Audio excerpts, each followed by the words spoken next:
Salve a tutti, benvenuti in questo nuovo video di spiegazione perché non lievitano le zeppole. Prima di sapere perché non lievitano le zeppole, lasciate un bel like a questo video, iscrivetevi al mio canale Simone Esposito Pasticcere e anche su tutti i social, sempre come Simone Esposito Pasticcere.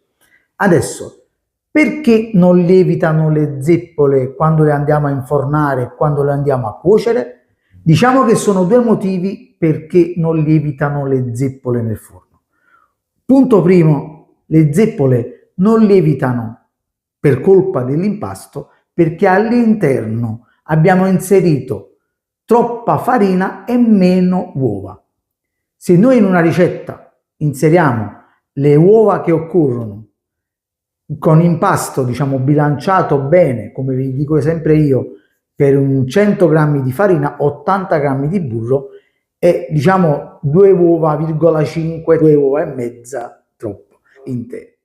Diciamo che l'impasto con questa bilanciatura deve lievitare obbligatoriamente, tranne che per il secondo motivo, cioè quando andiamo ad infornare le zeppole, nonostante abbiamo fatto l'impasto tutto a posto, tutto buono, bilanciato, abbiamo inserito le uova che sono indicate nella ricetta, abbiamo dato un forno lento inizialmente, che abbiamo aspettato che il forno non stava a temperatura e abbiamo infornato subito. Quindi il tempo di cottura è inferiore e le zeppole, anziché lievitare, che hanno avuto il forno d'impatto subito a 180-190 gradi, ma hanno avuto un forno lento, tipo 100, poi 120, poi 140, quindi sono passati 10-15 minuti e non sono sviluppate bene. E lì le zeppole hanno il problema di non sviluppare bene nonostante abbiamo fatto ugualmente l'impasto buono. Quindi quello che fa lievitare la zeppola